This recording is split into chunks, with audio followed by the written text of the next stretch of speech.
Yeah, buddy. So, admittedly, the last couple of days, you know, primarily because of the job situation, I've been a little funky, feeling on edge. And basically, what that means is certain hard feelings when I do certain things. Certain things like make these YouTube videos. Because I know I'm like forcing myself through it right now. But as of today, it feels a little better. I'm glad, you know what I'm saying? I don't know how else to explain it. It's like a spiritual exercise. The point is to hit upload. And I think that's what's giving me energy to keep on uploading. So, I guess with that old little disclaimer explanation out of the way, we get on with today's video, December 24th, 2020. It's a Christmas Eve. Now, I'm pretty sure nobody's watching my videos just quite yet. I just started posting content again. But if you are watching, or for anybody that watches in the future,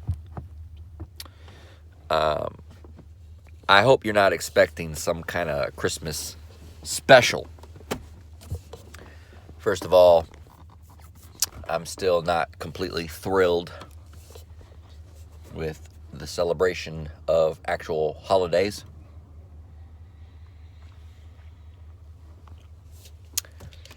And I don't really have the gusto to put forth the effort to make content thus just quite yet. It's the end of the year. I did have my job issue. Things get kind of stressful out at the end of the year anyway. It's the end of the year. We got the holidays, want to see what happens next year. 2020 itself's been kind of a tough deal.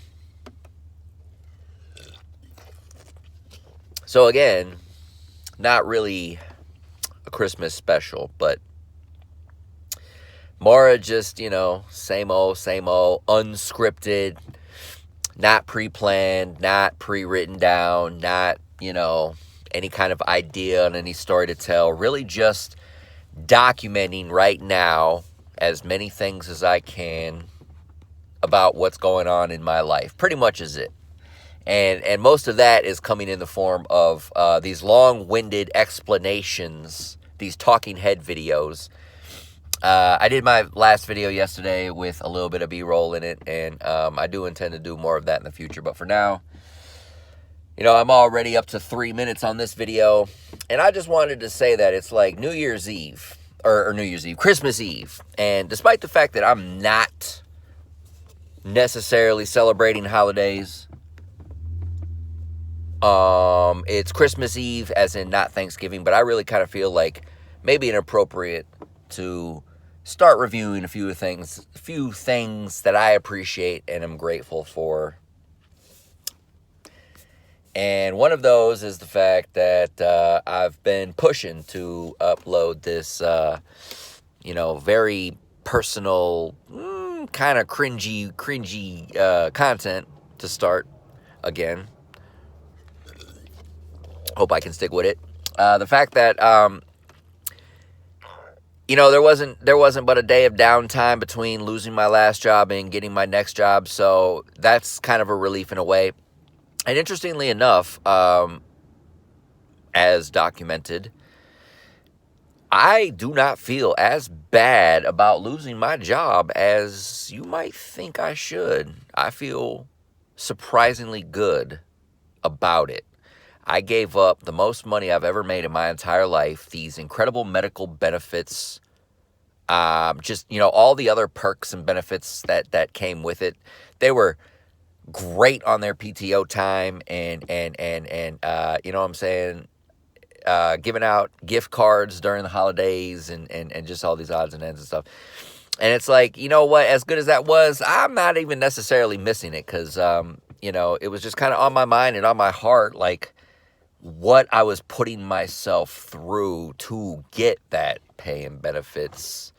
I'm down with hard work, but it's like you really got to ask yourself the ratio. It's not just a matter of physical labor You know, I feel like a lot of stuff these days is more mental and emotional. Yeah, you still got your physical labor jobs, but it's like that ratio of pay and benefits to like the stress you put yourself under to go get it. You really got to be motivated, and you really got to like what you do. And admittedly, what I started doing originally when I started, it was okay for what it was. One of the first thoughts that ran through my mind was it was not going to be a permanent thing. I was going to move around anyway.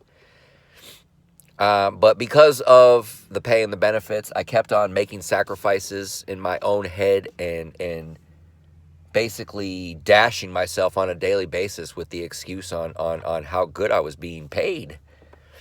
You know, I had good days, and that would strengthen me to keep going. But them bad days, them low days, which got increasingly more often towards the end there. And now it's just like the decision was made for me. I knew what it was coming to. My behavior started to get erratic. My attitude was always poor. The amount of effort it took to like keep my cool, to calm down, to just be like, oh, I'm just going to go in and get my money. You know how they always say, well, just go and get your money, get your paycheck, go home. It's like, I still don't quite understand how that can be a motive, but it is. People say it is, but I couldn't seem to get it to work for me. It was not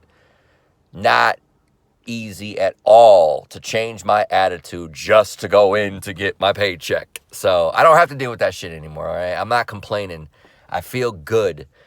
I had a very minor incident with a guest. There was no violence or loud speaking or fighting or arguing, but apparently I myself, being a member, a team member, was more in the wrong and actually violated some rule that they never specified what exactly was, but I violated some rule and was effective immediate termination.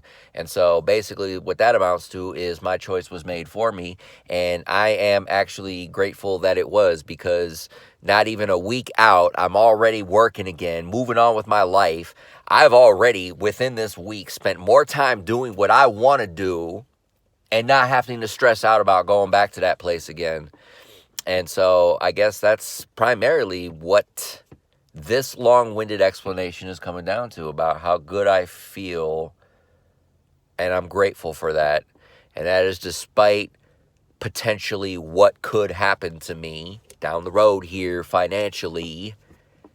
You know, what's going on in the world today with, yeah, I don't even know. I don't pay attention to it, but I hear things like, you know, defunding police and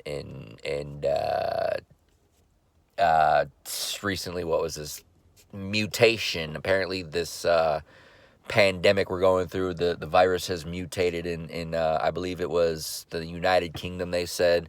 So we'll see how long it takes that to flip across the world. And another thing about this corona, if I could be honest about my thing about corona, like, I don't know, it ain't real to me. It ain't real. The whole time I've been paranoid and scared, following what society does, wearing my mask and being aware of my, you know what I'm saying, my sore throats and my coughing and all this crap. And but it ain't real. It ain't real. It has not touched base. Besides hearing stories, I have never ever seen or met anyone that has ever gotten sick. And as many situations as I continue to be in, grocery stores, gas stations, just playing around other people that don't wear their masks, and it's like I continue to not be sick. And I really kind of feel that maybe it is real. Maybe it's not as big as it's being made out to be.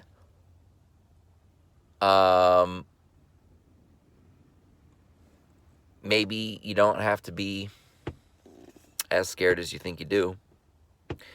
Anyway, I'm going to cut it at 10 minutes. I hope I wasn't too open and honest and cringe-worthy presenting information that I wouldn't be willing to present or regret that I shared later.